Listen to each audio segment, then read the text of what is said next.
ഒറ്റപ്പാലം ചെർപ്പശ്ശേരി റൂട്ടിൽ സ്വകാര്യ ബസ്സുകൾ സൂചനാ പണിമുടക്ക് നടത്തി.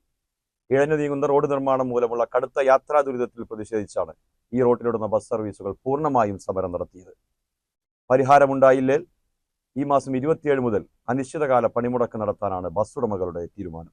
റോഡിലെ വലിയ കുഴികൾ കാരണം ബസ്സുകളുടെ ചക്രങ്ങൾക്കും മറ്റ് യന്ത്രഭാഗങ്ങൾക്കും തുടർച്ചയായി കേടുപാടുകൾ സംഭവിക്കുന്നത് പതിവാണെന്ന് ഉടമകൾ പരാതിപ്പെടുന്നു. സർവീസിനിടയിൽ വാഹനങ്ങൾ പാതിവഴിയിൽ ബ്രേക്ക് ഡൗൺ ആകുന്നത് നിത്യസംഭവമായി മാറിയിരിക്കുകയാണ്.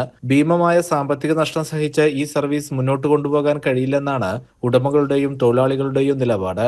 ഇന്നത്തെ സൂചനാ പണിമുടക്കിന് ശേഷവും അധികൃതരുടെ ഭാഗത്തുനിന്ന് ശാശ്വതമായ പരിഹാരം ഉണ്ടായില്ലെങ്കിൽ വരുന്ന 27-ാം തീയതി മുതൽ പാതയിൽ അനിശ്ചിതകാലത്തേക്ക് സർവീസ് നിർത്തിവെക്കാനാണ് സംയുക്ത സമരസമിതിയുടെ തീരുമാനം. കിഴൂർ റോഡ് മുതൽ ചെർപ്പശ്ശേരി വരെയുള്ള ഭാഗം നേരത്തെ നവീകരിച്ചിരുന്നു.